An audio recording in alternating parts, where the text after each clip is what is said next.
The difference between economic perception and economic reality frustrates U.S. Democrats as they ponder the reasons Americans are voting for former U.S. President Donald Trump.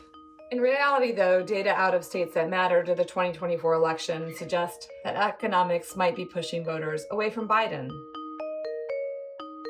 The U.S. election is decided by popular vote, which means that each state holds its own election, and then the winner of that state gets an allocated amount of votes that are added to the tally for the national total.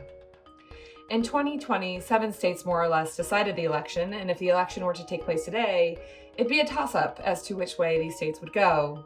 Drill down in the data, though, and there are economic reasons voters will favor Trump. First, inflation took its toll in the early part of Biden's presidency, and between 2019 and 2022, real median household income fell in the United States. But it fell more in many of the states that matter to the election, down nearly 10% in Nevada and Pennsylvania, for example.